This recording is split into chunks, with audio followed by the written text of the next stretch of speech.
Boss is back కొత్తగా ఉంది physique. పూర్తి వివరాలకు చదవండి రేపటి సాక్షి హైదరాబాద్ ఎడిషన్.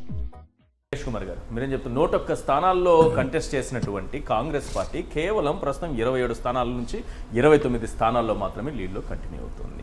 ఏంటి కాంగ్రెస్ పార్టీ పూర్వ పర్ఫార్మెన్సే ఈరోజు వాళ్ళ మహా వికాస్ అఘాడిని దెబ్బతీస్తుంది అనుకోవచ్చా అని మొదట అనుకున్నాము. కాంగ్రెస్ పూర్ పర్ఫార్మెన్సే దెబ్బతీస్తుంది. 101 స్థానాల్లో 29 సీట్లే గెలిచారు అనేది.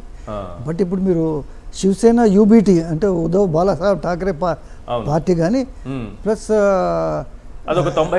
శరద్ పవార్ పార్టీ కూడా 19 దాని తర్వాత 85 స్థానాల దాకా పోటీ చేశారు. చాలా తక్కువ, వాళ్ళు తక్కువ సీట్లు చేస్తున్నటువంటి పార్టీగా ఒక జాతీయ పార్టీగా నేను అదే అని ఇంతకుముందు వాళ్ళు కూడా ఏం పెద్ద పర్ఫార్మెన్స్ ఓవరాల్ గా అందరి పెర్ఫార్మెన్స్ అదే.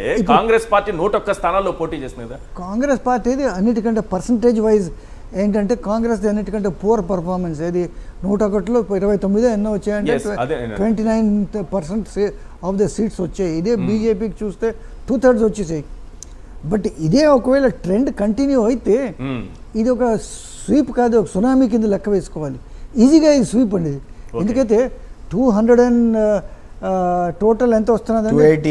288లో 270 ప్లస్ లో ఇప్పుడు ఉంది. 207 208 అంటే 2/3 కన్నా ఎక్కువ. 2/3 300కి 200 2/3 288కి 2280 స్వీప్ అన్నమాట. అయితే దీంట్లో ఏమంటే ఏది మహా వికాస్ అఘాడి 210 వరకు వెళ్ళే అవకాశం ఉందని కనిపిస్తుంది సార్. సో ఈ 210 అంటే 280లో డెఫినెట్లీ క్లీన్ స్వీప్ దిశగా పోతున్నట్టుగా కనిపిస్తుంది. మహా వికాస్ అఘాడి అలయన్స్ ఏదైతే ఉందో అది వర్కౌట్ కాలేదు.